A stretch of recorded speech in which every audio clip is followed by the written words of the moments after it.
And now we should be live. Mr. There we HC go. Vertigo, thank you so much for joining me tonight. It's good to have you. It's an honor to have you here. Hmm. What's going on? What's new in your world? What's up? How's it going? I don't know. Oh boy, just real busy day today. Usual. You've been streaming all day today, right? No rest. No rest of the No, weekend. well, I had a bit of a nap before I came onto the podcast today. That's good. So, Did you get something to eat at least? I hope so. oh yeah, I had some just some frozen leftovers in the freezer. Basically, just warmed them up and chowed down and whatnot. It's like you live the streamer's life or something. What was COVID like for you? With the whole like, you being a streamer. I'm used to being like a shut-in, so it wasn't that big of a deal for me. But there's a lot of people in my circle of friends and family that are having problems with it because they're used to going out more often and whatnot. And I got one friend who worked. He was doing work for jet engines, Cool. testing them out for subcontracted for General Electric, I think. I can't remember exact company, but when the airline stopped working, they just laid everybody off. Pretty much put the company down into just the people they wanted to keep. So he lost his job, and he was wondering if he was going to have to go back to school, learn a new trade. Eventually, he found kind of a crappy job fixing propellers. So, but I know a few people that are still looking for work in my circle. What has like do when you talk to your circle of friends like that, they're looking for work. Do you ever recommend streaming? The problem with streaming, and this is just from some of the people I've talked to, is that it has a low barrier to entry, and it's the overhead's pretty low. You don't need very much fancy equipment to make it work. But unless you got the talent, the looks, and you put a lot of money into like advertising and trying to get viewers on your stream, and you basically strike it rich. I mean, it's usually a couple of years before you start to see any sort of return for most people on YouTube or Twitch or anything like that. It takes a lot of effort. So not something that you would recommend to your friends, I guess. No, not really. Have you noticed that your stream has changed since COVID? Like, has your audience changed at all? A little bit. But not a lot. We have seen. I've kept I kept an eye on like the general Twitch statistics, because Twitch itself is free to view. Like, it's like YouTube. You don't have to pay a subscription fee to watch Twitch. So we have seen a general uptick in viewership just across Twitch in general. But because I'm a Star Citizen streamer, like Star Citizen itself has seen a general downtick because we're in that kind of cooling off period in between large patches. So other categories are reaping the benefits of more views with people who don't have the money to subscribe, but it is what it is. It's difficult. I just try to make people laugh and have a good time so we can forget about all the business in the world that's bringing everything down. That's true. I feel like that's an obligation of us as streamers. But I don't know. I've noticed quite a difference, I think, in people. But I think you have like a larger fan base overall. So maybe you're a bit like you're kind of insulated.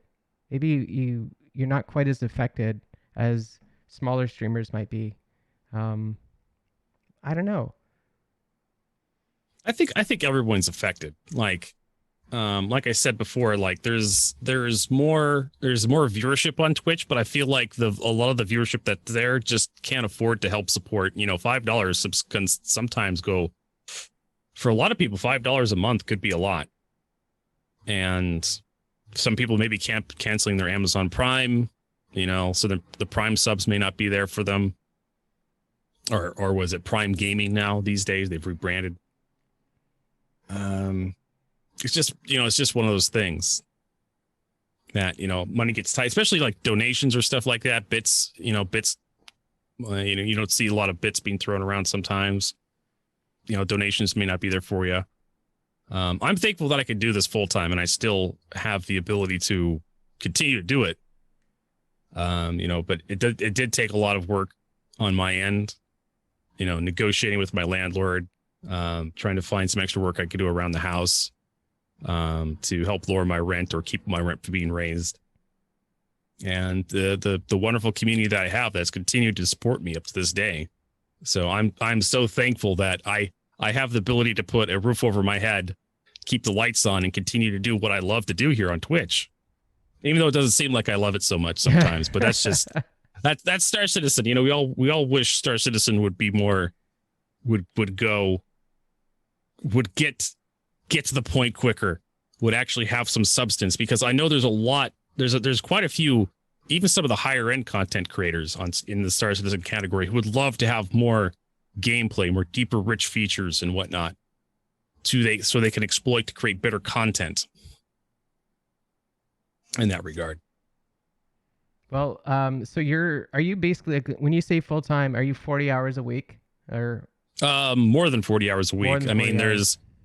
I stream 6 days a week. I would stream 7 days a week, but even the Bible said God took 1 day off. So I figured right. I at least deserve 1 day off from streaming. But what ends up happening is usually I sleep in a little bit on my day off, and then I wake up and I start messing around with social media, YouTube videos, maybe do a little bit of artwork, start highlighting some stuff I thought was pretty clever from the previous broadcast. So in reality, you as a content creator, you're working more than, you're working more than just when you turn the camera on.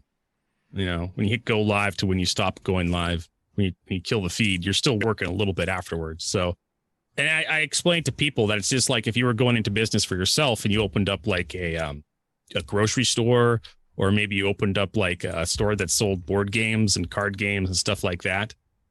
There's still stuff you got to do when the doors close. You got to show up, you got to clean the place up, you got to stock the shelves, you got to do paperwork, got to make sure the register is stocked with cash to make change for people. If you have employees, you got to make sure the paperwork's done for them, the taxes, the government, the state taxes, all that kind of stuff's got to get done. And it's hard work, being, a business owner. And it's funny because, like, if you were to say this to somebody who doesn't know anything about Twitch, and you say that you play video games for a living, they think, "Wow, that's pretty sweet." Like, don't we all just want to do that? But the reality is, it's a job, right? Yeah, I mean, it's just like that. I tell people that AC/DC song. It's a long way to the top if you want to rock and roll. Yeah. Everybody wants to be a rock star, but not everybody has the looks, the talent, or the clout to find success. Some people may find some sort of middling success in it, but they may not reach the very top. That is Twitch, Yeah, and you are but they'll try. You are a partner now, right? So that's a done deal. One less thing to worry about. So is that all off of Star Citizen? Like, are you just, when you say more than 40 hours a week, is that just Star Citizen? It used to be Star Citizen exclusively, but then if you stream exclusively Star Citizen content, you'll probably just go insane. I agree. So what else do you do then? I try to find basically I take 1 day a week off, and then I take another day, broadcasting day, where I just kind of do stuff I want to do. Or if I think there's something interesting that we should go touch on that I think is thematic for the channel, like I tend to kind of stick around the sci-fi genre. And if I think there's something that I want to show the community, or if I just kind of want to do, I'll just do it. Okay, that's interesting because, I thought that there was more strategy to this. I thought that being a full-timer, you'd say, okay, I'm going to do, 3 hours in Fortnite, or 3 days in Fortnite, and then, 2 days in Star Citizen. Those are totally wrong numbers there. But like something that'll bring in a bigger audience, or maybe diversify your portfolio. But you don't really do that. A lot of it's harder to be a variety streamer and succeed on Twitch. Like, there's people, when people go to watch a television show, they want to watch a television show. If they want to watch Star Trek, they watch Star Trek. And if they suddenly replace Star Trek with like General Hospital or something, some sort of soap opera, those people will probably lose interest and they'll turn off. So when people tune to me, they want to see Star Citizen content because that's what I'm known for. And you end up building a reputation.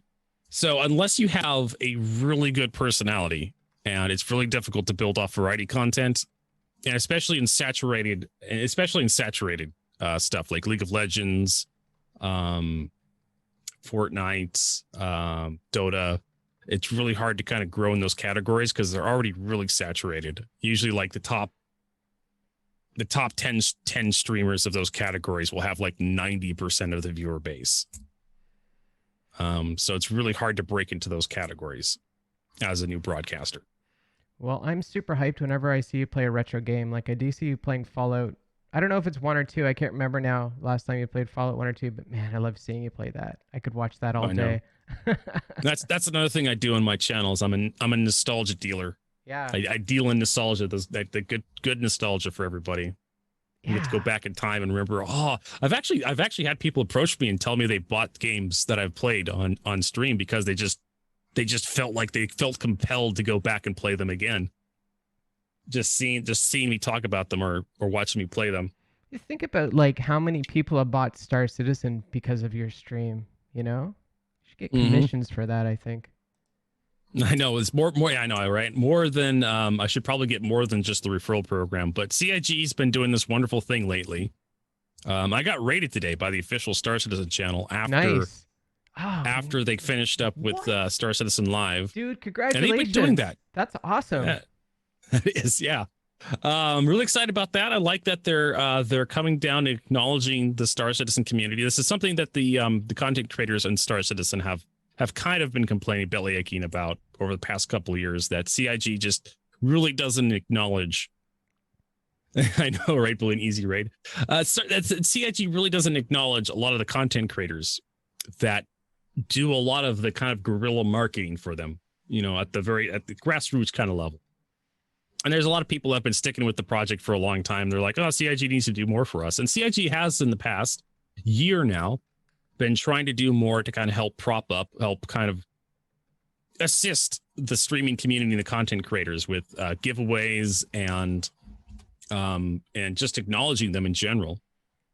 So CIG's been giving out ships for giveaways for other content creators. I got a Grey Cat Rock from them recently to do a giveaway. I did a sponsored giveaway on my channel for Grey Cat Rock. They gave me a Cutlass Blue to give away. They gave me a Prowler to play with for a little bit and give away as well. That's cool. So that's a real nice buy there. Mm-hmm. Yeah. It's interesting that you say about CIG and their content creators and then supporting them. I kind of get the feeling that, and like just based off what I saw at CitizenCon as well, that they're kind of afraid of favoritism. At least I feel that way. I don't know. What do you think? How do you feel about that? I think CIG is afraid. This is something that did. There was a small controversy over this, where a couple content creators through CIG managed to get really good intel. I think it was. I'm trying to remember what the company was. I think it was Falcon Northwest, but they had like a really slick intel build, like full water cooling, top end graphics card. Trying to remember who all got it. Captain Richard, I think, was one of the guys that got one of the computers. I think Saurus. I think Captain Richards and someone else. And there was a lot of hurt feelings just over that deal. And it turned, well, the specifics of it was CIG was like, it was a cross promotional effort with CIG. Basically, it was the PC build. I don't think it was Falcon Northwest. I think it was like PC Builder Plus or something like that. Can't remember exactly. You have to forgive me. I have to look this up. But basically, they had some computers just sitting on the shelf somewhere all ready to go. And they did a cross promotional effort with CIG. And then CIG just kind of picked some people to receive it. And they were just kind of mailed. Essentially just sent to these broadcasters. So, it was just having, these broadcasters had clout. They were known within the community, and their names just basically came to the top. And I think CIG may have picked up on that a little bit. Maybe not just that incident specifically, but maybe something like it. But I think you're right. At CIG is kind of a little trepidatious about sending, just consistently going to one broadcaster and trying to raise that broadcaster up, because they've also been called out a couple times before for like, they I think they wished Shroud a happy birthday after he streamed Star Citizen the one time or something recently, and a lot of people were kind of, again, belly aching about that. A really popular streamer comes down and plays your game, and then they have a birthday afterwards, and you wish them a happy birthday. But somebody who streams your game diligently for 10 plus years, you don't even send them a free ship or something. It's just there is some, there's a lot of people that pour them. There's a lot of passionate people. Yeah. Who are on Twitch. Twitch is almost, I don't want to say it in a bad way, but it's an egotistical kind of endeavor. It's a popularity contest. That's usually like you want to be at the top. You want people to be talking about you. You want people to be, looking at your face, listening to your voice. You want people to love you. And it's that person who was, voted, valedictorian or class president in high school. Yeah.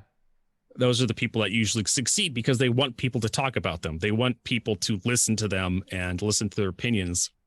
Those are usually the people that succeed, the people who are driven to be the center of attention on Twitch. So you have people that are very driven, very passionate, but when you come across passionate people, they can kind of burn you a little bit sometimes with how quickly they can turn on you. It's a thing. It's I don't think I can describe it too well, but like I said, there's a lot of passionate people on Twitch, and sometimes that passion burns. Sometimes. I could see that. Well, like, for the love of God, let the company wish people happy birthday. If anybody out there is listening, please let them just wish people happy birthday. I think that's a perfectly human thing to do. Man, crazy. I've never heard of that. I did want to ask you, what is an HCVertigo? What is that? You actually hit on your Twitch, on your, not your Twitch, your Twitter. When you tweeted out, you kind of hit on exactly. Just a big fan of the movie. Part. Well, that's what the HC is. You could probably figure it out yourself. Oh God, what is his name now? Why am I thinking Orson Welles? It's not Orson Welles. No. Well, I liked Psycho and I liked The Birds. They were good movies. Yeah. There's the director. Come on now, you got this. I'm drawing a complete blank right now. It's Hitchcock. Hitchcock, that's it. Alfred there Hitchcock. Okay. Alfred Hitchcock. You're a big fan of Hitchcock. A little bit. Yeah.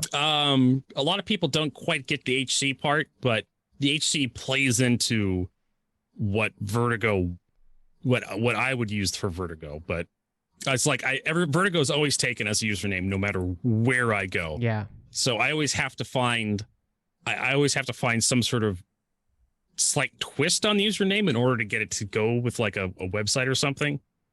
And HCVertigo is just been, for the past couple of years, has always been like my go-to because it's never taken. That makes sense. Yeah. Well, that's cool. I enjoy Hitchcock. I took film when I was in school, and we had to do a bunch of like research papers on his movies. It was good. Anyways, yeah, he was really good at what he did. So, yeah, I used to be a mechanic before. I really like that. I appreciate you so much because you used to be a mechanic, because I don't know how to be a mechanic. I have a 1979 Jeep pickup truck that has a broken clutch, and it's probably always going to have a broken clutch, and that's just the way of the world. Do you still fix cars? Do you still do that? No. I am just retired. Like I don't even want to pick up a wrench up anymore. I have a busted up generator from my friend I should be fixing, but it's a pull start, and every time I think about pull starting that stupid thing, like my shoulder starts hurting, my wrist starts hurting, and I'm just like, oh, I don't want to do this anymore. No, so I just got bad joints. So I see. Yeah. I just be absolutely miserable. I'm glad I'm not a mechanic anymore, because I can only imagine 5 years from now what it would be like to live in this body. I used to say the same thing about cooking. Before I have the job that I have today, I used to just work at a restaurant, and I get burns all over the place. And like the restaurant I was working at, like for some reason everybody was getting diabetes. And I know diabetes isn't like a virus, don't pass it in between people, but like Hmm. everyone just had the same crappy way of treating their bodies, so everybody was just breaking down and everyone was just getting diabetes. There was 3 people that got Hmm. diabetes while I was there, and I'm sure, I was only there for a year, I think. So like I don't know. And they're all younger than me, which is horrifying. I don't want that life. I used to work for Volkswagen and Porsche, and I used to I really appreciated the mechanics. They worked really hard. Hmm. So did you start streaming in 2013 when you got your Star Citizen account? No, I started streaming seriously in 2016, but I was on YouTube for about a year, and then I switched over to Twitch in 2017, January 27th of 2017. That's when I Okay. switched over. Wow, that's far out. How come, you'd think you'd stick with YouTube? What's the reason for that switch? Everybody kept asking, why am I not streaming on Twitch when I was on YouTube? And I'm just like, okay, I guess I'll switch to Twitch. So I did. What do you think about And that then, now? yeah. Like, And then after I switched, they Twitch introduced the affiliate program, which was amazing. Like Twitch, and then Twitch, YouTube had I had a choice kind of back in that area, 2017, towards the end of 2016, the start of 2017. Twitch introduced the affiliate program, and then YouTube demonetized, started, what was it? The adpocalypse happened. And then YouTube started taking away monetization. It was just one of those things where Twitch was given a whole bunch of stuff to everybody and YouTube was taken from everybody. And I was just like, well, Twitch just seems like the nicer of the two choices. Like, I'd be dumb not to stream on Twitch. And then they gave affiliates and partnered, and then they lowered the bar to partnered program. They gave more YouTube. They gave ad revenue to everybody. Not long after that, they gave more emotes to everybody.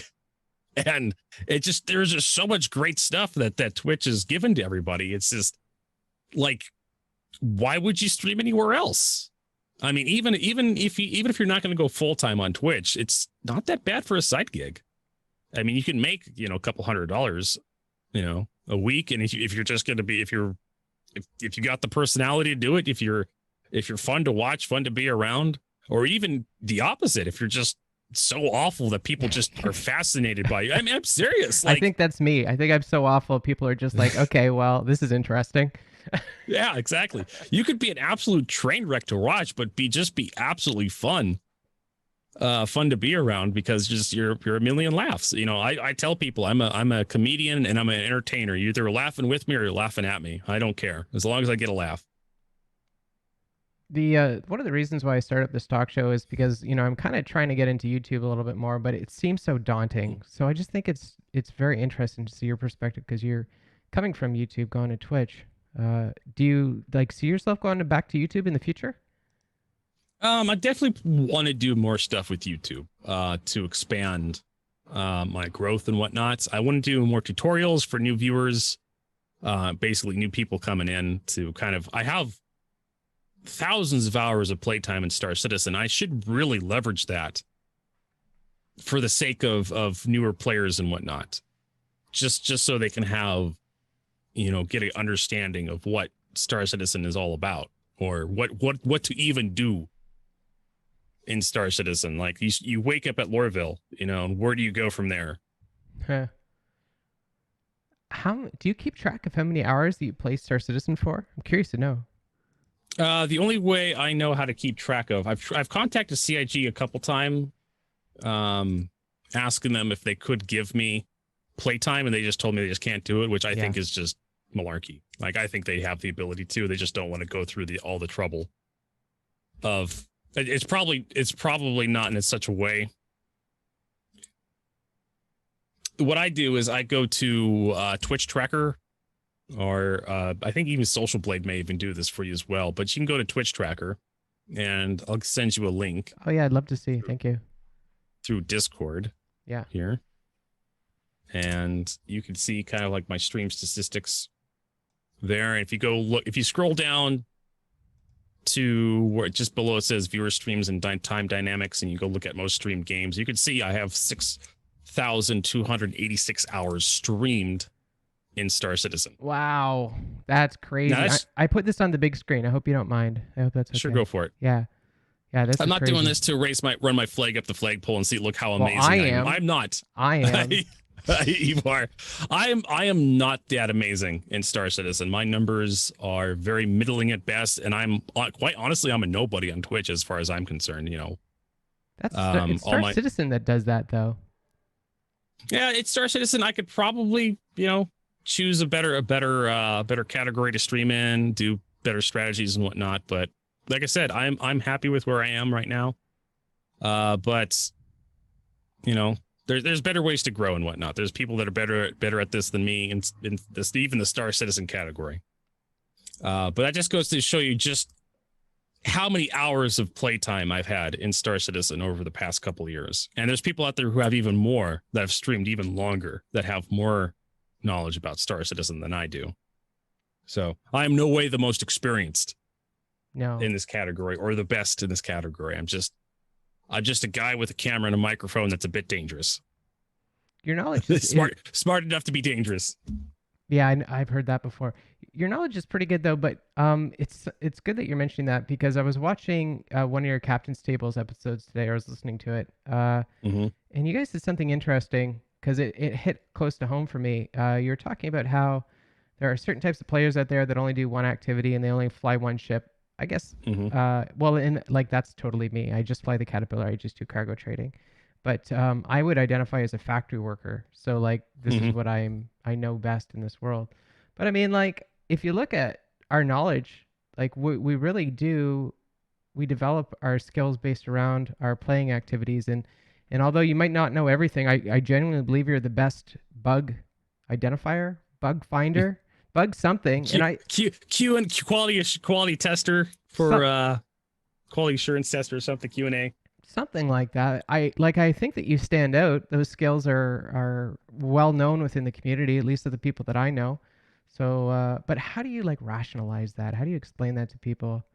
We all have our own niches. I've always been fascinated with puzzles. That's one of the reasons why I became a mechanic. Was, to me, a car that didn't start, or a forklift that didn't raise something in the air, was just a puzzle to be figured out, a problem to be solved. And I was always fascinated by that stuff, how stuff moved, how stuff broke down, how it worked, how it didn't work, the engineering that went in behind stuff. I just always was fascinated by that kind of stuff. And Star Citizen has a bit of that, and it's the way in the way it does things. The way, like, one day your quantum drive stops working and you just turn your ship on off, and then suddenly your quantum drive starts working again. That's the kind of dynamics that Star Citizen has. The components themselves run the ship. And if you pull a component out and you put it back, reconfiguring the power couplings, and suddenly the ship starts working again. Well, I guess we've worked the glitch out, everybody. We're good to go. No, I really think you're the most Han Solo character in Star Citizen at this moment. I hope that's a compliment. A lovable rogue. Well, you're the guy in the back. We're flying through an asteroid field. You're the guy in the back just trying to get the damn thing running again. But then again, you're also a mechanic. So are you going to be a mechanic when mechanic is a thing in Star Citizen? Oh, I'd love to. Yeah. I'd love to be like fixing stuff in the verse for people. Throwing wrenches across the shop, cussing people out, telling them to don't do that anymore. Don't mix all the fuels, because you'll just wear your quantum drive out even faster. That's true. Yeah. Hopefully, anyways. Do you have the repair ship? Not the Vulcan, the other one. Wow, God, what's that one called? The Crucible. Big one, the Anvil Crucible? Crucible, yeah, Crucible. No, I don't have that one. No.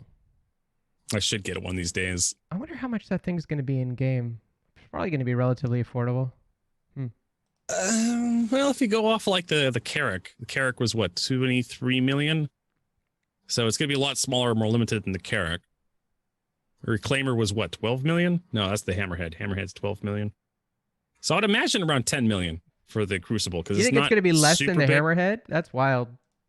Yeah, I mean, it's not that big. It's not. I don't think it's the same size as the Hammerhead. I think it's about Starfare's size.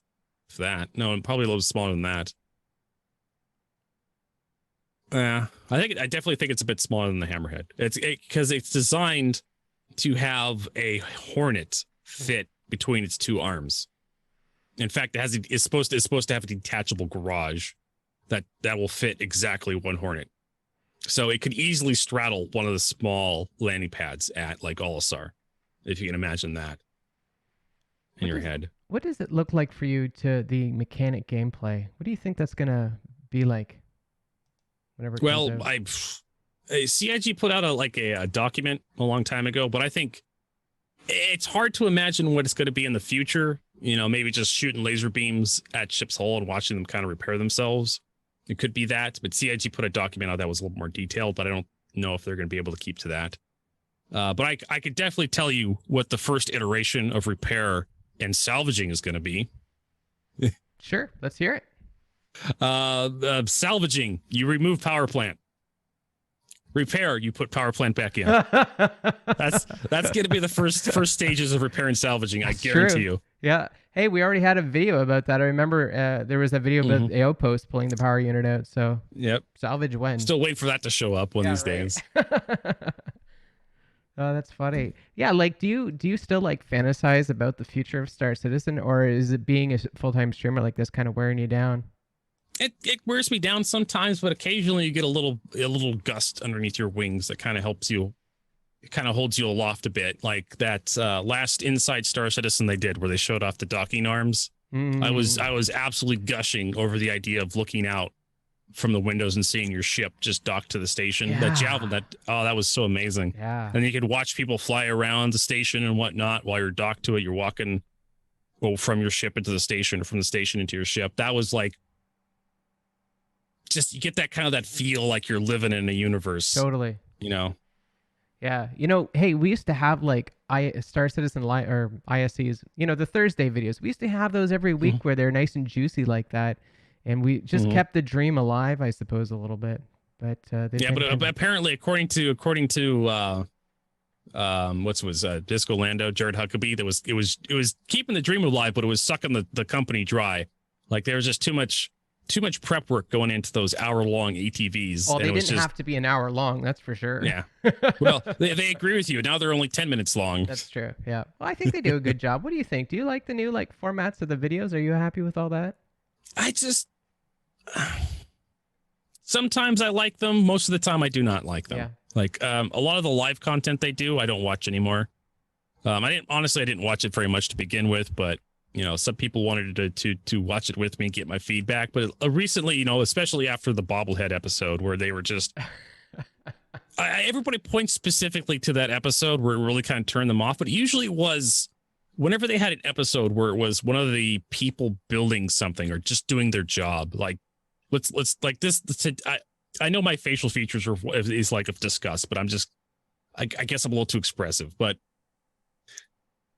I'm trying to sugarcoat this, but it's usually the episodes where they produce something where it's just like, okay, here we're gonna put a light over here, and then we're gonna adjust this slider, and then this little corner of the outpost is gonna look really nice. Oh no, we have to do something over here. We're gonna put some fog in there, and just gonna be. Usually, it's episodes like that where they're making something. I want to hear more about gameplay. 10 for the chairman. That's the kind of stuff I want. Man, Yeah, and when are we going to get a pillar talk? We didn't get a pillar talk for 3.10, I know. We? No, we didn't. I think we'll get one for 3.11. I'd love to hear pillar talk. Maybe, CitizenCon's coming up. I'm sure they'll do something for virtual CitizenCon. Maybe they'll have a pillar talk for when to replace CitizenCon, since we're not going to have a live version of it. Just give us a pillar talk instead of a CitizenCon. Sure. Yeah. I mean, I'll give it to them. It's COVID, Yeah. It's a very, very unusual year we're having. So I just say, yeah, just whatever. Just, do your best, CIG. Yeah, that's true. Yeah. You did mention artwork earlier. You said that on your days off, you like to do artwork. What kind of artwork do you do? Emotes. Sometimes you make your own emotes. Yeah. Makes my own emotes. Can't you tell how ugly they're? They're very unique. A few of them were actually made by users of my channel. Boolean, he made a few for me. But I've gone through and remastered a few of them myself. But yeah, I'll do art for my channel. I'll clean stuff up, try to make thumbnails for YouTube videos if I'm feeling courageous. Touch up some emotes recently. Maybe maybe do some artwork for Twitter. If I see like a meme that I feel like can be slid in somewhere, I'll put that up on Twitter or in my Discord. Is this on like? Are you photoshopping these emotes like when you make Oh, them yourself? I use GIMP. GIMP. I use GIMP, which is like it's a Photoshop alternative. It's open source. It's free to use. Oh wow, that's wild. Man, how did you go from like being a mechanic to getting into Twitch? Like, were you just playing a lot of video games before and you said I can do this? Yeah, that's essentially what it was. This is like I like video games. I could turn my hobby into a living. Why not? Let's do this. And so I woke up and I started doing it, and I made a lot of mistakes early on, but here I am, still making mistakes, but now I got more people laughing at them. Like, So how did you get your 2013 Star Citizen account? I think that's really impressive, by the way. That's like a rite of passage in Star Citizen having a 2013 account. yeah, it's still like 6 digits, I believe. My citizen number, it's like 200,000 something. But it's still a lot lower than some people's. Some people in the millions. Mine, I think. I But yeah, I was just, oh my God, like that. It was actually a revenge. No, not revenge. It was a spite. It was to spite PGI, the people who were developing MechWarrior Online. That I gave a bunch of money to a bunch of other. I think I backed Planetary Annihilation at the time for $100, and I gave Star Citizen $275 back in 2013. I think it was Planetary. I think that's when the Kickstarter about started. Is that a Connie? $270? Connie? 275 was a Connie. The Rear Admiral package at the time. Okay. Is what it was called. But yeah, that crazy. was out of spite. If that makes any sense. If anybody played MechWarrior Online, maybe you know that's when MechWarrior Online came out of beta, and I just didn't quite like what they were doing. I love MechWarrior. I love BattleTech, but I didn't like what PGI was doing with MechWarrior Online, so I decided to give someone else all my money instead of them. I used to play Earth Siege when I was younger. I don't think they make that brand anymore, though. That game, like, there's. Oh, it became Tribes. What? What? Yeah, you didn't know Earth Siege? You didn't realize Earth Siege? Like, if you go look at the very first Tribes game, it's actually called Earth Siege Tribes. Ah, you know what I think? Okay. Yeah, you're hitting a part of my brain that hasn't been active in a long time. Okay. Atrophied a little bit. I played Tribes. I played Tribes to death. I loved Tribes, and I never realized it was Earth Siege.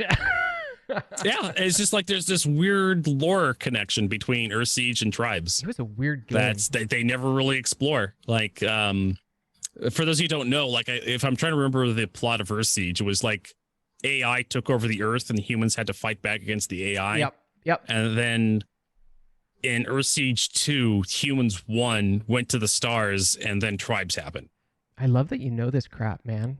Like, this is freaking really niche. This is, like I said, I am a nostalgia dealer. Yeah. Like I deal in the good nostalgia. That's good stuff, man. I know. But like, I like Tribes. Well, I got into Tribes because it was like a battle royale kind of game. Like, I look at what Fortnite is today, and I'm like, oh, this is just like what Tribes used to be. So, and it was like back when the internet was really young too, like early 2000s. Everyone was on 56K modems, and everyone's desynced and disconnecting, and everything else that was wild back then. Walk uphill both ways in the snow, but we loved it because that's how it was back then. Yeah, I remember the Tribes client had like its own email account. Like you could send emails to other players in the Tribes. Yeah. Like the community building tools in Tribes was amazing. Well, I think that a lot of that stuff came from not Call of Duty. There was another game, Counter-Strike, because Counter-Strike had this whole like lobby where you'd connect to a game and like. You know what I mean? And then you could message one another through that. I don't know if it was Counter-Strike, but I could have swore it was through Counter-Strike. And then I thought the Tribes just ripped that off. I don't know. I'm having a hard time remembering this stuff. Me too. It's like we're going so far back right now. It's true. But I remember that Tribes had that when I booted it up for the first time. It was just, what is all this stuff? And then you start clicking on stuff like email. I could set up like a POP3 account. You can get your Hotmail or whatever. I can't remember what that time. Most people had like personal email accounts through their home computer. Or AOL, I think, was a thing at that time. Yep. Gmail wasn't a thing. No, that was like beta version. I think I got a beta account in like 2004 for Gmail, something like that. But to Tribes was, well, I think they really ironed out 90s. what Gmail was in the 90s.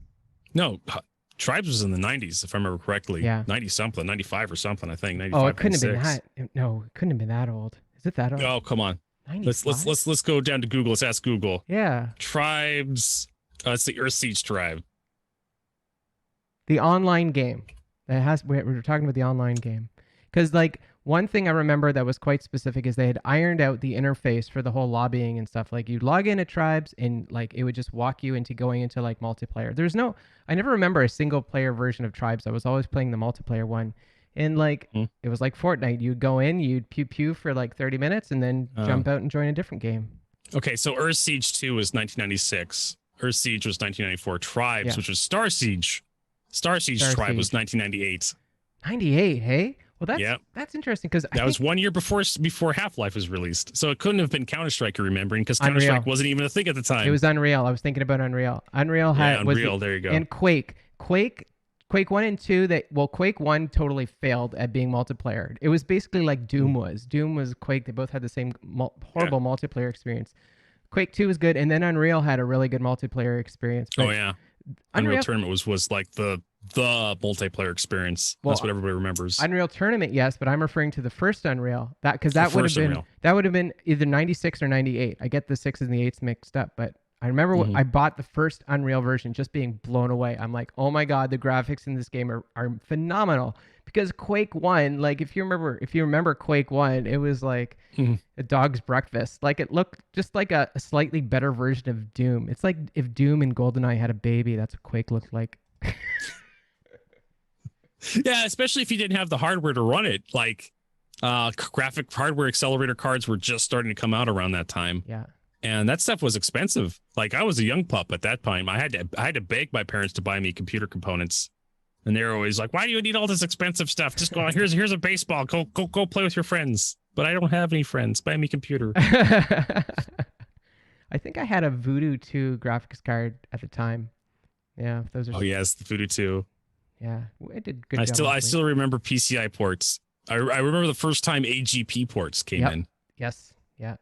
You had to buy a completely different graphics card. You couldn't recycle your graphics card when you got an AGP slot. Yeah. But AGP that's the advanced graphics port, and that's ATI. ATI, when it was still a Canadian company, was really like sharing that thing. That's what they were going to do. Man, what happened to the world?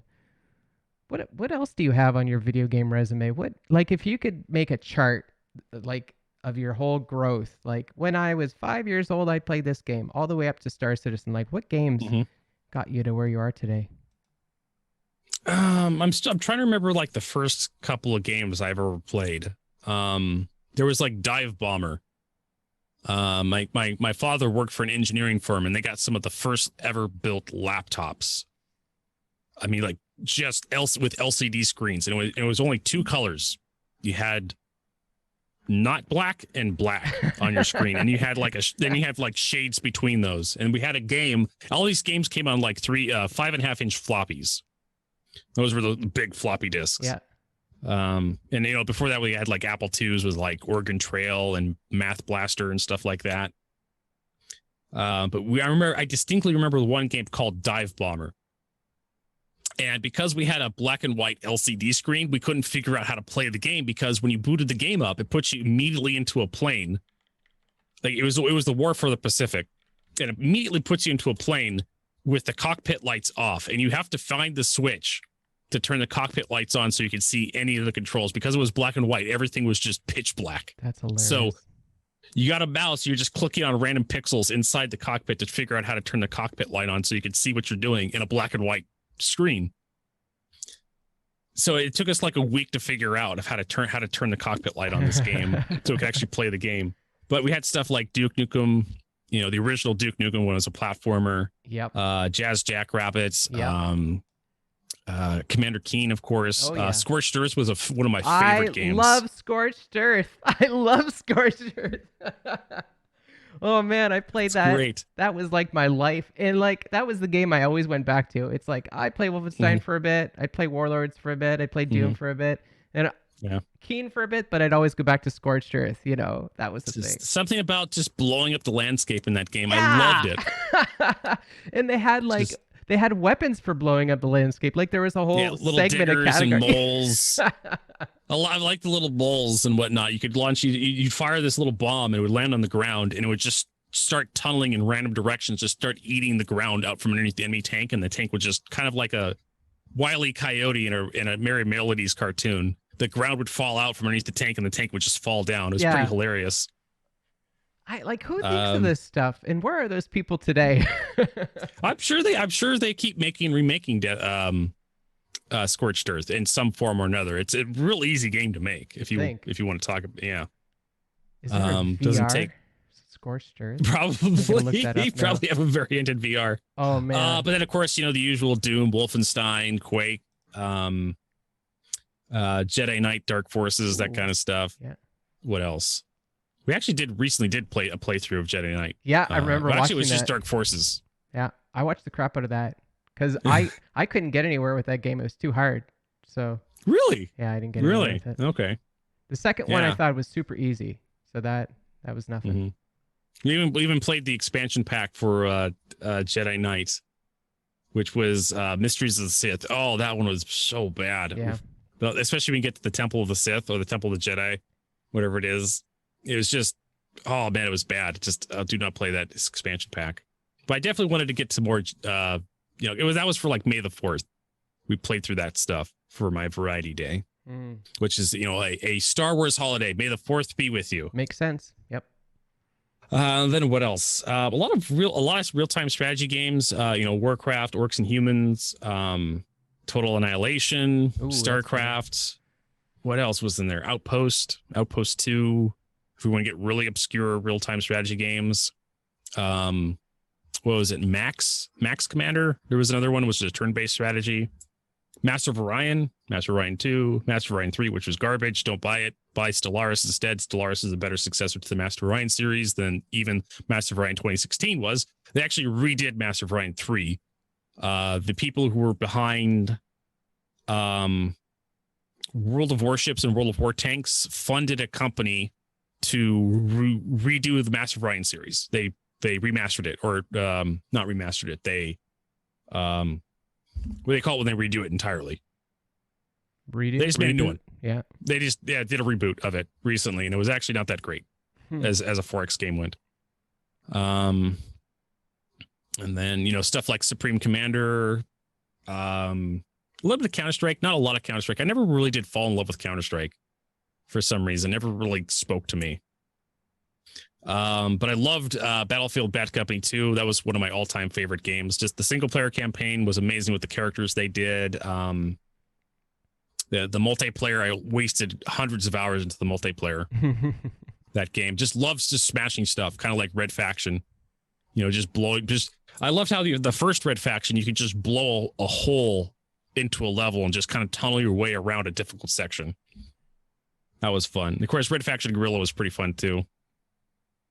We don't talk about the sequel. Red Faction 2 doesn't exist. Fair enough. I'm not actually familiar with Red Faction. I'm trying to Google it right now really quickly to try to learn about it, but I've never actually heard of Red Faction before.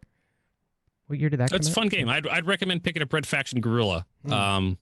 If you like smashing stuff and just destroying, just destroying stuff is actually really fun. So is is this what you got into before right before Star Citizen? No, these are old games. I'm still building up through my career. Okay. Like before Star Citizen, what was I doing? I was doing Overwatch for YouTube. Before that, what was I playing a lot of? Red Mech Warrior Online. PlanetSide 2. I was doing a lot of PlanetSide 2. Some of my first YouTube videos were PlanetSide 2 videos. I love the stuffing out of that game. Eventually, I just got tired of it though. Just booting up every day. It felt like a job. You boot it up, same people, same fights. It's a first person MMO. You run it basically. Imagine just a massive battle royale that never ends. That's kind of what PlanetSide 2 is. It's just constantly finding the same people over the same piece of land, and it was just, I've already done this 1,000 times before. So I tried a little bit of Overwatch. Didn't quite like Overwatch. and tried some MechWarrior Online. MechWarrior Online was all right, but I didn't quite like what they were doing. Pledged Star Citizen 2013. I can't quite remember what all happened after that. It's funny how you said that PlanetSide it felt like a job, but Star Citizen doesn't feel like a job. Well, Star Citizen is a job. I mean, it's a fun job, but it's true. still a job.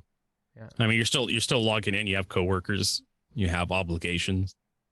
I tell my viewers that my job is to entertain you or inform you about Star Citizen, to find stuff that you don't know, or help people do stuff in Star Citizen. You know, like some people come to me and they ask me, how do I get out of Lorville? And I give them directions like, you know, take the elevator down to the basement, into the lobby, take a left as soon as you get down, and go look for the yellow line on the floor, look on the roof, you'll see signs, Metro Center, and, you know, go to the spaceport and you can get your ship and you can take off. And that's the kind of stuff I do for Star Citizen. If I'm not entertaining, if I'm not informative, then what's the point of me being here? When I was in your stream last, I think it was on Monday, I was in your stream and harassing you a little bit. We were talking about mining. You're doing rock mining. I don't know if that's a popular activity for you. It's lucrative.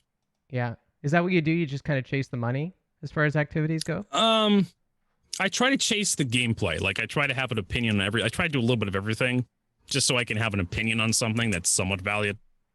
You know, what's the point of being somebody that knows something on Star Citizen if you don't have at least a little bit of exposure to all the activities? Like, you'll see me go into caves, even though there's no reason for me to go into caves anymore. Like, there's far more lucrative activities outside of spelunking in Star Citizen. But I'll still go into caves every so often, just kind of keep my memories fresh of what's down there and what sort of issues you may come up with in the caves. Just so when some people ask me about them and I start talking about spelunking, like, oh, when you go spelunking, sometimes you want to watch out because there's AI on the surface. Sometimes you're going to get this bug, and I've heard about this bug. Sometimes you'll fall through the floor and you'll die. Other times you'll get lost. So there's a bunch of, you know, considerations, but the rock is actually very lucrative right now, and I figure CIG will nerf it because it's making a lot of money, more money than the prospector, in fact, that I have in about the same amount of time. I can take a prospector route with a helix, and unless I find some quantanium, the rock will make more money every time in certain areas. Like, you just go mining on aerial right now with the rock is actually very popular. Put a gray cat rock in the back of a Cutlass and just head over to aerial and just go to one of the OM points and just fly down straight to the planet in some spot and just start scanning. Eventually you'll find Hadanite, and you just plop down right next to the Hadanite deposit, roll the rock out the back, mine it, roll back in, just keep flying around, and eventually you'll find more. And then you go back to like Besdic or Lethane, and you can sell the Hadanite right out of your rock and just keep doing that. You can make 220,000 credits per trip if you fill up your rock. And that's a lot of money. Do you ever think that they make the rock as lucrative as it is just for testing purposes? Maybe there's like some other game elements that are involved there that they're just trying to test. I think they do try to hang a carrot on the stick for the community, try to lead them a little bit. We've seen that in the past when they did missions, when they introduced a new mission, that it's very lucrative for people to test. And then when CIG moves on to a different aspect of the game, they move the money in that direction so they can get more people, kind of suggest people kind of go do that activity. So I think there's some truth to that. It may not be intentional. CIG may have their own estimations, but CIG really isn't concerned by balance at this point in time in the gameplay. They kind of slot stuff in kind of roughly because everything's a prototype. It's an alpha. CIG is just kind of trying to get stuff in there and get it so it kind of works, and then they'll kind of work the bugs out towards beta, you know, tune things up over there, make things a little bit more interesting. That's kind of how I envision it. When you do activities like spelunking on stream, do you like plan this out beforehand? Is it like no? It's all just spontaneous. Sometimes I'll have an idea of what I'm doing when I start my broadcast, or sometimes I may have an idea of an activity the night before, but usually it's very spontaneous. It's just, oh, I haven't done spelunking in a while. Let's see what that's all about. Let's go underground. Click. Okay, everybody, we're going underground now. Do you go ahead, sorry. And that's I think that's a condemnation of Star Citizen. Like, you don't have to plan out some activities. Like, everything can be done at the spur of the moment, which kind of shows kind of like the shallowness of the current gameplay. Like, it's not like World of Warcraft where you may have to prepare for weeks before you start doing raids. Because a raid, running a raid to get a rare drop or something may take you 4-6 hours, and you have to prepare for those 4 to 6 hours by getting your potions ready, getting your buffs ready. Everybody has to have their mana topped up. They have to have all the resources, and they have to spend the entire week, a couple hours throughout the entire week to get the resources so they can actually have those available during the raid, or else they may have to, bow out because they ran out of mana generating pots or something, or their buffs may have run out. So in Star Citizen, you don't have to worry about that sort of thing. You can just go someplace and do an activity, and it won't take you more than a few minutes to complete it. Yeah, that's true. One thing I always noticed, or at least that's how I started streaming, is I would just fly the Caterpillar around, and then whatever Star Citizen would throw at me is the content being generated. But one thing I wonder is if you have a different audience based on the activities that you do. Like, maybe you have twice the amount of people watching you if you go spelunking. So you choose your activities based off of that. Do you think that's the case? I don't really chase the curve. I don't actually I don't look at my numbers.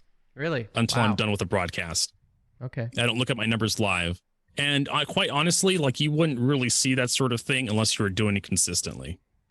Well, like, you if you want to attract that kind of audience, you have to keep doing that activity to kind of lure them in. And that's another problem with Twitch in general. It's like, how do you get people to watch you?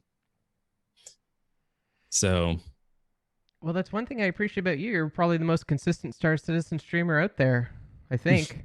I mean, there's not a lot anyways. Like, Sergeant Tickles is usually on. Nerd Show and Tell has kind of been, he took some time off, I think. But, you're always here. You're still beating the drum. So I'm going to just poke your brain a little bit because I find it interesting. What's your average viewership? What do you usually get on an 8 hours stream? Is it what you're trying to do? Yeah, I try to do an 8 hour stream. Yeah. I can go longer, but Star Citizen just sometimes just gets so tiring that it's hard to build the mental fortitude to go longer than 8 hours on Star Citizen some days. I can't go longer than 3 hours. I'm done. 3 hours? Forget it.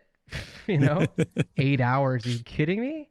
And you do that 5 days a week, 6 days a week. That's, man. 6 days a week sometimes. Yeah. Wow. My average viewership has been going down recently. We're like I said, we're in that lull in between big sexy updates. So a lot of people are kind of gone down a little bit. I'm not the biggest guy. I'm not the smallest guy. I'm somewhere in the middle. I don't know. Like, I'd have to go look at my numbers, what my average is right now. According to my stats. Oh, okay. So yeah. Thank you. Though we were having some that's followers, never mind. Yeah, so around 50 to 90 is what I'm averaging. I guess it's been jumping all over the place this past couple of months.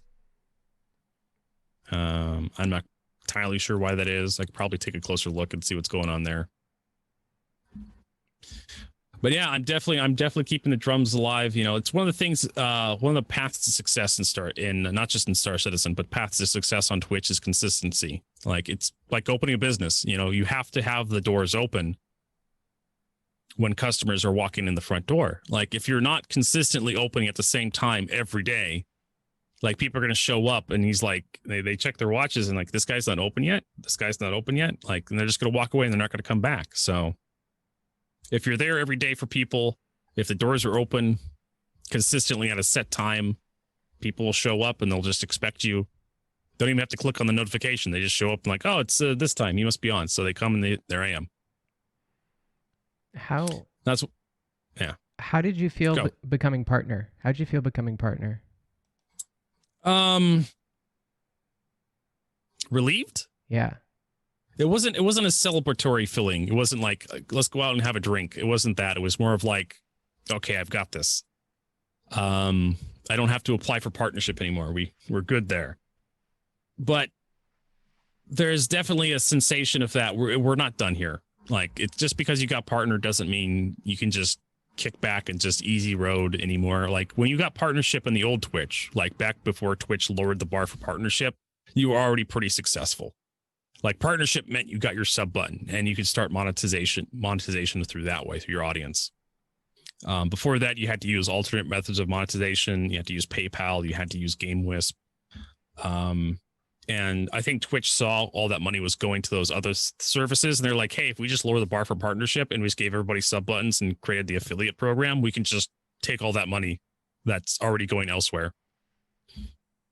So GameWisp no longer exists as a result, but Twitch is probably making more money as a result as well. And they got more talent on the platform. How many partner applications did you have to submit? It was about 4. Wow. 4 partnership applications. Crazy. And I had to talk to a few people about it who were partnered before me. And they told me that, you kind of have to wonder about who you're getting sometimes, who's reading your application. You have to, I sent my application over to a few people, had them read and give me suggestions, and I kept getting rejected and, kept having to make revisions and sending in. Eventually I got it. So it's a struggle. There's not many people who make the requirements, even for the lowered requirements for partnership. It's still a good portion of Twitch won't make partnership. In fact, there's quite a few channels out there probably won't make affiliate, even considering how low the bar to affiliate it is. Even I think affiliate's like 10 average viewers a month, and I don't know how many consistent hours of stream. It's been a long time since I've looked at the affiliate requirements. But the bar to affiliate is the bar for affiliate application is very low. Used to be. Sure was when I became affiliate, that's for sure. You say it wasn't celebratory. I think that's funny because at least in my social circle on Twitch, everybody was celebrating. Everyone, they thought you deserved it. And, I remember you had you'd submitted one application and didn't get in, and that went all over Twitter, I think. And I think everyone was pretty bummed and pretty upset about that. But last time you got it, I think we were all kind of cheering for you. So, congratulations. Has it been a year? Thank you. How long has it been now? I got partnership this year on January 25th. Yep. Of this year, 2020. So. Well, it's good that something good happened in 2020. I know. I know. I thought 2020 was going to go so much better than this, but oh boy. Yeah, I know, right? Yeah. Oh boy. What about are you still known as kind of the bug finder? I said bug master earlier on, before the stream. I don't know if that's your official title, but do you still identify as kind of like a master of bugs? I don't consider myself that much of a master of bugs anymore. Like I do. I don't think so. Like I used to find a lot more back in the day, back in like the 3.0, 3.2 days. My favorite one is when I figured out how to crash the servers using an arrowhead. I killed some dude, took his arrowhead, and anytime I tried to remove it off my character, it would crash the servers, 30K the servers, everybody would just get kicked off. What the heck? I actually had CIG customer support come straight into my stream and talk to me about it. That's cool. I begged them for an account reset because I just didn't want to have the responsibility of not having that anymore. That's before. It's just nobody can be trusted with this power. That's before they had the account reset tool, I'm guessing. Yeah, they didn't have it on the website. You just had to, basically, they would just reset you back to your real money defaults. What's an arrowhead? Like the ship? Yeah, what's an arrowhead anymore? Like arrowhead actually used to be really powerful. Like it used to be like the best weapon in like Star Marine. But it's basically a sniper rifle. Huh. Is it still relevant? No. No. Okay. No. The big problem with it is it requires a charge up time. So you kind of have to be precognizant before you charge up and use it. It's got a lot of downsides, no real upsides. All the more standard sniper rifles like the Scalpel and the P6LR tend to just outperform it in general, just because they don't have a charge up timer before you have to get the maximum damage out of them. Was this arrowhead bug your most memorable bug? Or if not, what was your most memorable bug? I think the time we figured out how to pass a 600i through Levski. We managed to steal Recco Battaglia herself and took her all the way to All-Star and a whole bunch of NPCs, and then we dropped her off at All-Star. we that was pretty memorable. And there was that other time that we figured out how to manipulate the Armistice Zone at All-Star back in like 3.2. No, it was 3.1 PTU. We managed to figure out how to manipulate the no-fire zone at All-Star back in 3.1 to allow us to use weapons within inside the Armistice Zone. All you had to do was switch weapons. You had to pull a gun out while you were passing through the Armistice Zone, and you could fire your gun inside the Armistice Zone. I remember We turned All-Star into a death match when we figured that one out for like an entire PTU patch. CIG shut that one down pretty quickly. Yeah. And then there was the one where we figured out how to stack weapons on top of missile racks and be able to put missile racks on anything we wanted to. That's pretty cool. We have, basically I had a Gladius with like 40 mantises on it, flying around shooting at stuff. We had someone put a whole bunch of Omni Skies on a Saber. Binary Loop, another streamer who's streamed recently. He's been kind of absent from Twitch. He used to do Star Citizen streams all the time. He put a Starfarer turret on an Ursa rover. Was hilarious. We call it the Ursa Tonk. It was glorious. You could put whatever you wanted on anything. And it all started when I read a Reddit post about someone who managed to put Medipens on where the Oxypens used to be. And all it was the server desync, or the delay in the server. You could go to your inventory, you could click on an item that you wanted to equip, and then click on something else really quickly before the screen changed, and it would equip the second thing you clicked on. So what would happen was we'd go to a ship we wanted to put something on, and we would equip a missile rack into like a gun port or something where a gun should be. And then we'd equip 2 weapons and then another missile rack, and then 3 weapons and 2 weapons and another missile rack, and 2 weapons and another missile rack, 2 weapons and another missile rack, because it would be one of those the missile racks you can mount 4 things to. And it would just keep going and going and going and going. And you could mount extra shield generators, extra power plants, extra coolers to the exterior of the ship as well. It was hilarious. I loved it. Could you like use the weapons when you had them equipped like that? Yeah. I don't know if I have it on this computer, but let's see if I have a in my Star Citizen folder. This should be on YouTube. All of this stuff. Do you put this stuff on YouTube? Some of it I do. You need like Vertigo's bug collection or portfolio or something like that. These are my best bugs that I've found. Man, people would love that. It's like a compilation of all the bugs that you have or have seen. I know it's a lot of work to do this stuff. You only have 1 day a week. That's the problem, you know? Like you can't really put time into the important things, I guess, if you call it important. Like I said, I'm looking to see if I have it right now. Yeah, it's tricky. Because I remember I had one of the Vanguard with just a bunch of Gatling cannons equipped to it, firing, and it looked hilarious. I probably still have do I have the screenshot of the Ursa? Yeah, I have the Ursa Tonk.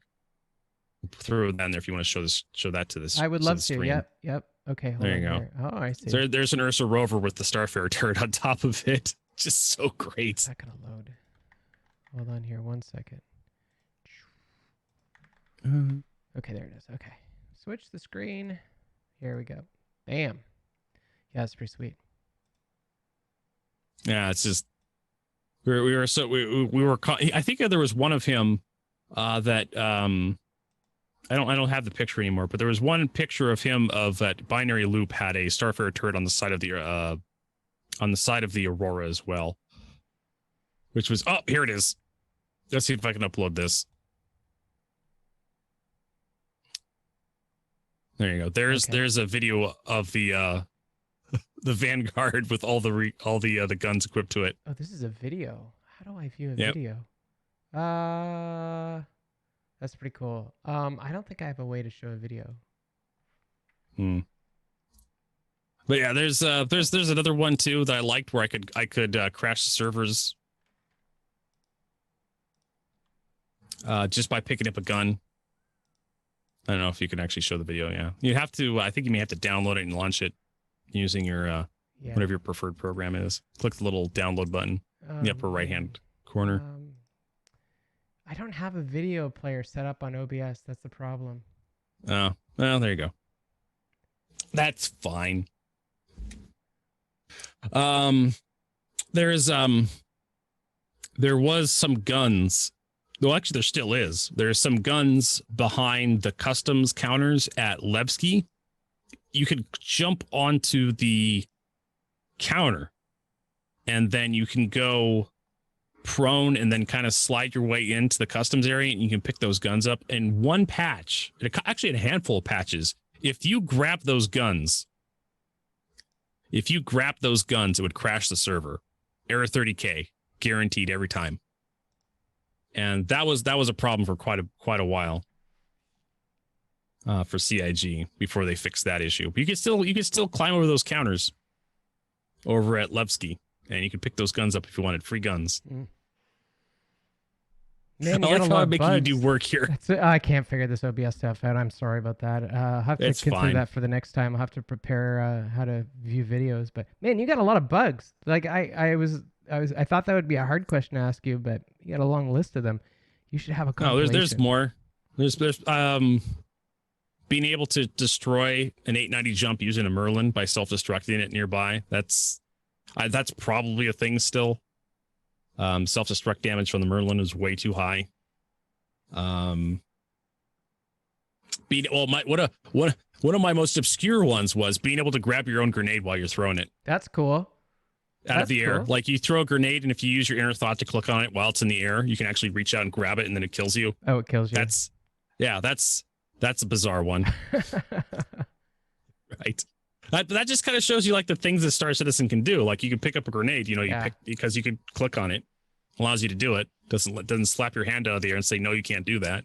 Yeah, that's so wild. Like that's one thing about you putting all these guns on ships. Like I guess if this was any other game, you wouldn't be able to use the guns. It would just be like, oh, there's like it's a graphical glitch. But that's not the case in Star Citizen. Like Star Citizen's like, oh yeah, you can have as many guns as you want as a ship, Yeah, and literally like the guns were limited based on the power plants because the guns would draw at the time. They would draw power from the power plants and coolers and whatnot.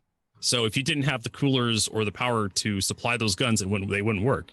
So we literally had to start swapping instead of in doing the gun chain. You'd have to start sneaking a few coolers and power plants in there to help run all that stuff, or else none of the ship wouldn't work. It would just, you pull the trigger once and your ship would shut down because it didn't have enough cooling.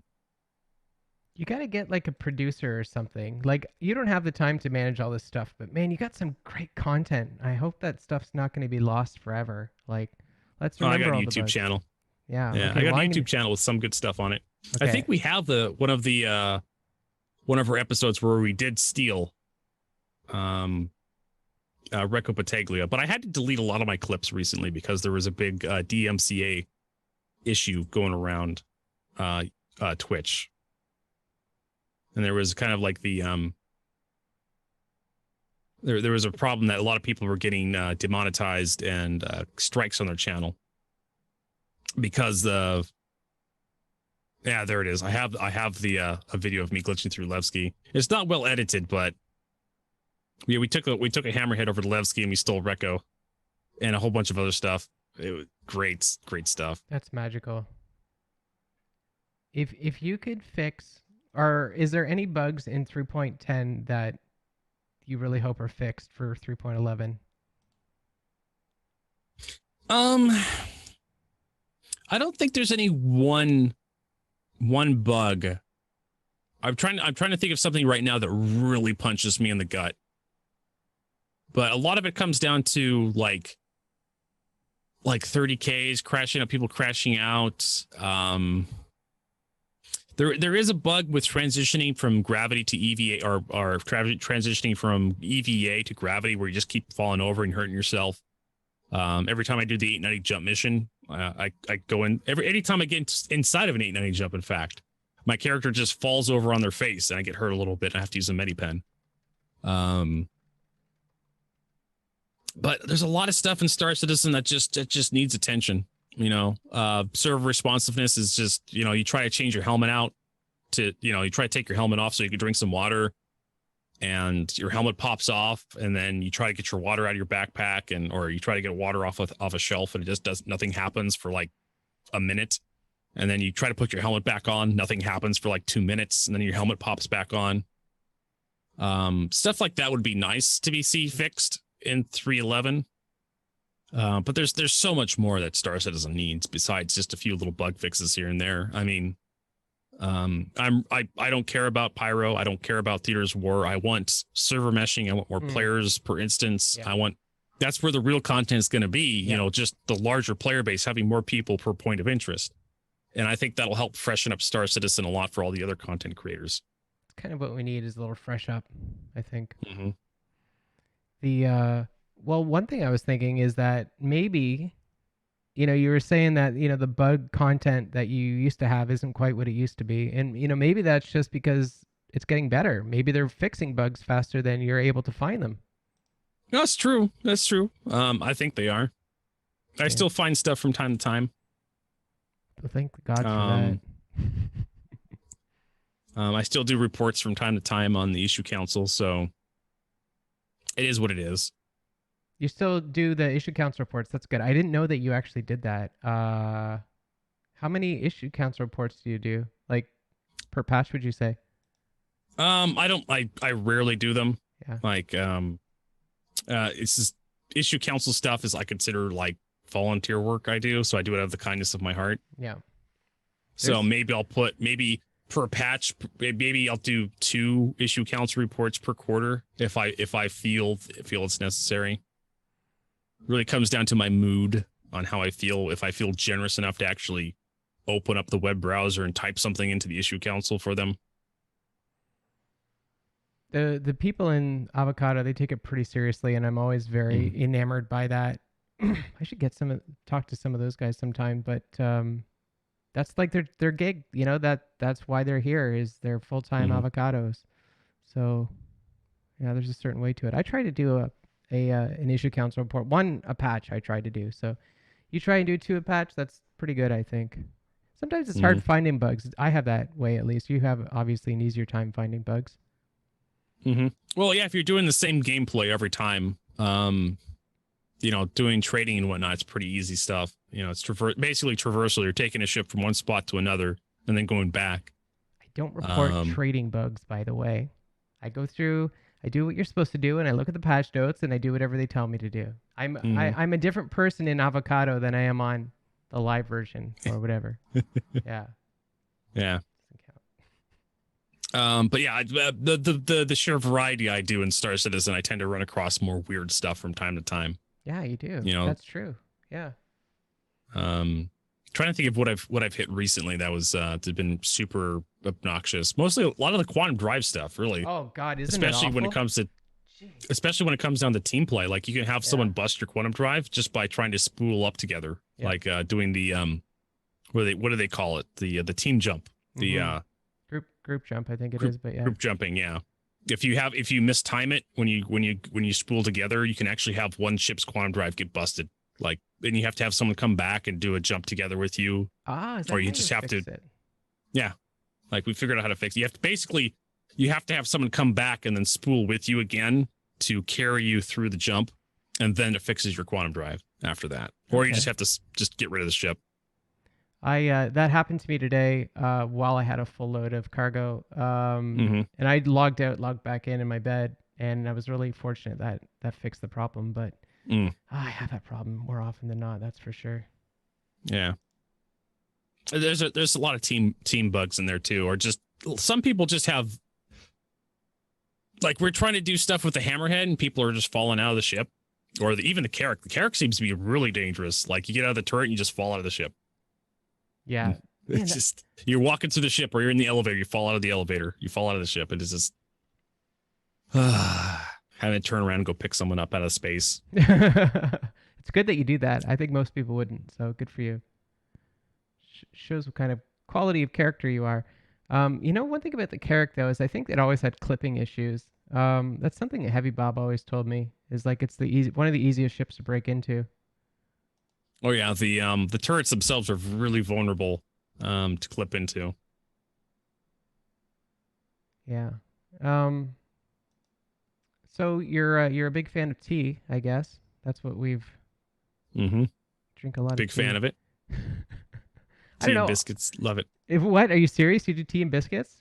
Yeah, I have Pretty European badass. style biscuits right here. I don't know if my chroma key will probably delete these, but Oh, they're just let's see. invisible. They're space Yeah, biscuits. That's pretty sweet. space biscuits. Yeah. Here, butter I biscuits. I am a nerd of a tea drinker, I would say. So I'm kind of curious, like, what kind of teas you drink. You're into? Lipton tea Just the is regular is stuff. what our family used to drink. Orange Bacoa cuts. Found PG tips recently, which was delicious. It's hard to find them in the local stores here, but we do get them every so often on the shelf. Earl Grey, another good favorite. English breakfast. Sometimes some green tea. What else? Yeah. Do you have like a cabinet of tea? It's pretty sweet. Keep it close to the computer. Keep the caffeine Yep. within arm's reach. Got some green tea, jasmine in it. Got some Earl Grey in a box I haven't opened up yet. Hey, open that box. Well, I already have a box here, right here. Okay. Of green. Oh, Grey. Tazo, yeah. So, I also have some chocolate covered biscuits as well in the background. That's pretty cool. You got a pretty good gig. So like this is how you make a living is in Star Citizen. Mm-hmm. Wow. If you were to go back in time and talk to 2013 Mm-hmm. HCVertigo, what would you say to him? Oh man, start streaming. Really? Start streaming in sooner. 2013 and what? Yeah, let's do this. Wow. They say the best time to planetary was 10 years ago. The second best time is now. And I chose the second best time when I started. At the time, like if I had started, I could have started streaming a long time ago, and I could have built up, something. I could have been a lot further along in my career on Twitch. But I knew my time as a mechanic was coming to a close. Like I should have done a little bit more to prepare a long time ago. But here I am doing my best, trying to make people laugh, trying to entertain and inform people, and it's working. Slowly but surely, Yeah. it's working. I started streaming in October of 2017, so I'm coming up to my 3rd-year anniversary.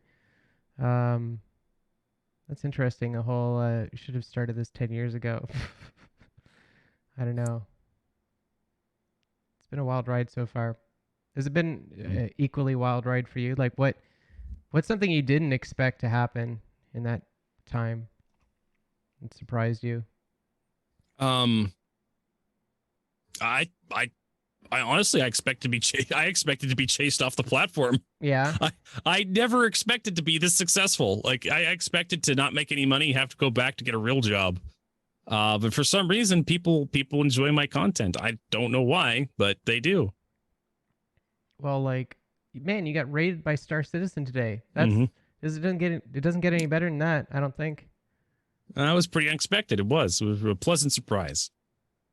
What inspired you to rock the suspenders? How did that happen? I used to wear these. Well, I still do. I wore these when I was a mechanic because belts did not keep my pants up. So I decided to just kind of throw my hands up in the air and says, I'm just going to wear suspenders or straps as the Brits call them. That's where the strapping lad comes from. I see. So it keeps away what I call the plumber's butt. Makes it so people don't know I shop at the Gap. Because when I was a mechanic, you wear a belt. It would my pants would just slowly kind of work my way down my waist, and I have to reach inside my coveralls to kind of pull my pants back up around my stomach. And I would get grease and whatnot and oil on my pants, and would just, less pants I could wear in public because there's grease and whatnot all over waistbands and just stains and whatnot. So someone told me one day while I was working, why don't you just wear suspenders? And so I did. And I never had to adjust my pants ever again. That's good. That question came from Bender Over, by the way. When he came into your stream this morning, he was like, there's tough questions for you. He was referring to the suspender question. So, Bendy, if you're out there, I hope you got the information you needed, my friend. Yeah. Oh, I also wanted to put this one on stream here. I love this photo. I just wanted to mention that I love this photo Oh from your no. Twitter account. Oh, is this gonna load? Oh man, come on. Hold on here. I totally know what I'm doing. This is there it is. I Totally knows. love this photo from your Twitter account. You look like Wolverine. Don't you think? Has anyone ever Hugh told you that Jackman? before? Yeah. No, No one's no, I ever haven't told you heard that. that. That's great. No, I love that. you're I'm gonna trying to be remember who did that edit. I think it may have been Boolean, but I was we were joking about how Star Citizen was taking its sweet time. I'm gonna be an old man before it even releases. totally. Yeah. Well, when do you think it's gonna release? Do you think it's gonna release? 2025, Okay. 2026. Star Citizen. I don't know. It's hard to say, but I'm thinking if they're on a 10-year dev cycle and they started development back in 2014, 2015, I think 2024, 2025 is a good guess because it's a 10-year. 10 years, a round number, everybody. That's all. That's the community likes to argue that development didn't start in 2012, that it really started back in 2015-ish. So add 10 years on 2015, you get 2025. I would That's the best guess. I'd argue that actually. I think that Star Citizen started in 3.0. That's how I felt Mhm. because I was in 2.6 and going from 2.6 to 3.0 was like a different game. So Mm-hmm. when was that? 2017. So Oh yeah, 3.0 was completely different. we'll have to see. Someone in my stream today said 2030, and I'm like, yeah, I could see that. You know, Pioneer and all that stuff. There's a lot of we got a long ways to go. So a lot more episodes of talk shows and stuff like that. Mm. How did you feel about the whole gas cloud stuff that was described last week? Oh, I mean, it's more eye candy for Star Citizen. Star Citizen is a really pretty game. But it's always been a pretty game. I really just want more gameplay. And unless Gas Cloud's going to bring gameplay, it's just going to be like, oh, just more fog in space to hide more stuff. And that's kind of like CIG sometimes goes crazy with the fog and the smoke and whatnot. And it's just like, just use less fog and smoke, CIG. Let us see the beauty of all the high res textures you spend all that time making. Don't hide it behind, motion blur and chromatic aberration and film grain and sepia tone filters and lens flares Lens and flare. space fog. Don't hide the beauty of Star Citizen behind all this crap. Yeah, they talked. Let us see it.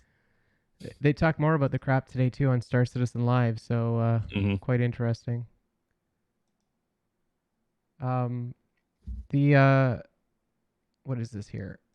Sorry. What are you excited for in 3.11? Let's see. I read through the roadmap today. I can't even Yeah. remember what was on Oh, the roadmap. geez, I didn't even see if there's a roadmap update today. Was there a roadmap update Yeah, today? I there should was a look that up. roadmap update today. It's Friday. It is Friday. What Yeah, happened? all day. All day. Player external inventory was added. I'm really excited for the improved throw stuff. Yeah. Like grenades have just been awful. Awful. I know a lot of people are really excited for the Mercury Star Runner, but there's the secret of Star Citizen. Ships aren't gonna make it better. More ships ain't gonna make it That's better. true. More ships, more guns, more locations. Not gonna make what we have better right now. Anything that has anything to do with netcode will make Star Citizen a lot better. Here we go. Unfortunately, the one core tech netcode thing they had on there got pushed back to 3.12, which was the server to client actor network rework, which was going to help rubber banding and latency and perceived desync. That's unfortunate. I see. Moved from 3.11 server to client actor. I see. Yeah. This is the first time I'm seeing this. Okay, this is really exciting. Repainting. Oh, I see. So they're going to do more ground stuff. Repainting. Yeah, they're going to. It looks like they may be regenerating. And I hate this every time they do this because every time they redo the planets, I have to figure out where the crashed javelin is on Daymar and then write its location down again.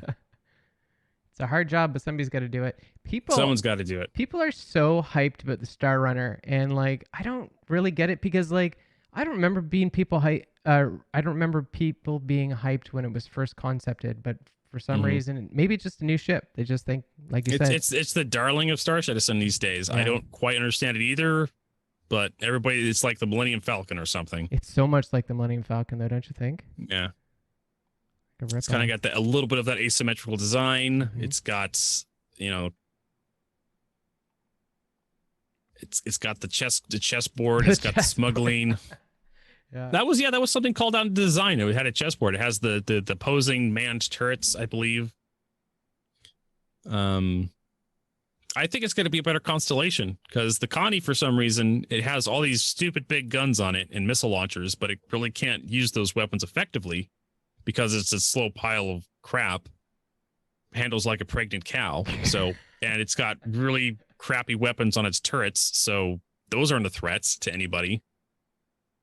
And it's easy enough to get into the blind spot of the Connie. So why have big guns on the Constellation? Why not just have the Mercury Star Runner and have data running, cargo running, or vehicle transport, and just be really fast ship with a little bit of light weaponry on it? And that way you could just run away from anybody who tries to threaten you. Yeah, I think that makes sense. Yeah, there's so many Constellation owners out there, and I feel like they kind of got ripped off a little bit, but we'll have to see when everything comes through balancing. Yeah. Okay, well, we're coming into an hour and a half now, so we should probably pull the plug. But I'd like to know what you plan to do for the future. How do you plan to grow your stream? What's HCVertigo look like in a year from now? Oh man, I definitely want to do more with group play and Oh. Star Citizen. I definitely feel like I've been playing by myself for far too long, and I'm really good. I'm a really good solo player, but that's not the point of all this. That's not the point of Star Citizen. The point of Star Citizen is to meet new people and find ways to hate them. Yep. So, so we need to. We had some good success today. We had a lot of people playing with us. I feel like I'm getting a little bit better with it, but I still tend to have a bit of a thin temper. You know, my temperament. I think I need to work on and be a little bit more forgiving with newer players. Because not everybody is a pilot that has 6,000 hours in every vehicle in the game, like I do. Every vehicle? Not 6,000 hours, every vehicle, but I've definitely flown or driven just about everything that exists in Star Citizen, including one of the Hello Kitty dragonflies. I've touched Ooh. one of those. Ooh, that's pretty good. What's your favorite ship? What do you like to fly the most? Oh, the Anvil Arrow. Ooh, okay. Unfortunately, missiles right now make it so it's impossible to fly the thing. Even NPCs, they'll throw enough missiles at you to blow it up instantaneously. But, you know, I still love it. It's a great looking ship. I think there was a time when the Arrow was meta. Is it still? No, not anymore. It's the Gladius is still pretty good. I'm not quite sure what meta is besides missiles. Missiles seem to have broken everybody. That's true. Yeah. But the Arrow still handles pretty good, especially in atmosphere, probably because it's so aerodynamic. Here's hope. Aerodynamic. Yes. That's great. Figured I'd leave on a high note. Leave right? on a high note. Okay, fair enough. Is there anything else that maybe we should touch upon? Any icing on the cake that we might have missed here? No, I think we pretty much covered everything I could think of. Nothing too amazing happening this year. Yeah. I'm just hoping that Rona just goes away so we Yeah. can get out of the house more. Yeah. Not really going to touch on anything else in the world because everything's awful enough. Yeah, that's true. I'm just looking to make people laugh tomorrow because we got another broadcast coming up. Yep, tomorrow. We're going to try our best. Yep, Your tomorrow. next stream. What time is it going to be at? 8 a.m. Wow. Pacific, so 8 a.m. PST. Okay. Okay. Well, all right. Well, let's wrap that up there then. And, thank you, HCVertigo, so much for coming by and chatting with me. No problem. No problem. I am a big fan of yours. I've been following you for quite a while now, so it's good to actually have a one-on-one conversation with you. Yes, it's wonderful that we managed to add each other to our in-game friends list. I don't know how that happened. Yeah, I know. Right? I actually was sweating just a little bit when I came onto the podcast, and I had to quickly check my follows just to make sure I was following you because I didn't want the alert to pop. Oh, like, wow. Vertigo, you weren't following me? Like, I keep rating you all these times, you're not following me. And it's just like, I probably would have blamed it on Twitch. Sometimes Twitch unfollows you. Is that a thing? Because, man, I swear, Yes. I've followed Hankin at Yes, least it 3 is. times. Yeah. It is. Like, apparently, if your follows go stale, like if you haven't watched that person in a long time, Twitch will unfollow you from somebody. I've seen it. I've had several viewers come down and follow me. I'm just like, I've seen you before. Like, it's been like 6 months or something, or 8 months or 9 months, but I swear to God, I remember your username. And they're like, yeah, I thought I was following you too. So Well, that's the way it is. All right. Well, we'll call that a night. And thanks to everybody who stopped by and talked to or just watched the show today. This will be on YouTube tomorrow. So, hello to YouTube. I'll have HCVertigo stuff on there. And check him out tomorrow at 8 a.m. as well. And I'm going to move you guys off to Carbon Tales to watch the rest of your Star Citizen day. So thanks again, guys. And I hope you have a good day. Good night. have a good night, everybody.